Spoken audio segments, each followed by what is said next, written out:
Welcome to Penrose Learning, where we make understanding easy. In this video, I will show you how to make rock candy with a microwave. First, gather your ingredients and tools. You'll need 1 cup of water, 2 cups of granulated sugar, and your favorite food coloring. Make sure you have a microwave-safe bowl, a spoon for stirring, and something for the crystals to grow on, like wooden skewers or a piece of string. Having everything ready makes the process smooth and enjoyable. Now, let's create the supersaturated sugar solution. Pour 1 cup of water into your microwave-safe bowl, then add 2 cups of sugar. Stir them together briefly. Place the bowl in the microwave and heat it on high for about 2 minutes. After heating, carefully remove the bowl and stir the mixture thoroughly. It's crucial that all the sugar crystals dissolve completely, creating a clear, syrupy liquid.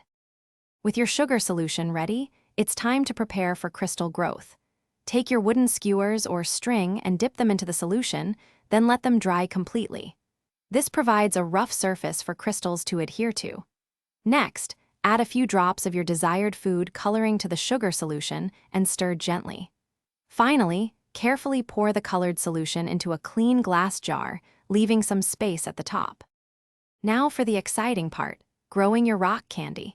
Carefully suspend your prepared skewers or string into the sugar solution in the jar, ensuring they don't touch the bottom or sides. Place the jar in a cool, undisturbed spot, away from direct sunlight. Over the next few days, you'll observe beautiful crystals forming. Remember to check the description for a link to the Oala water bottle and other great deals.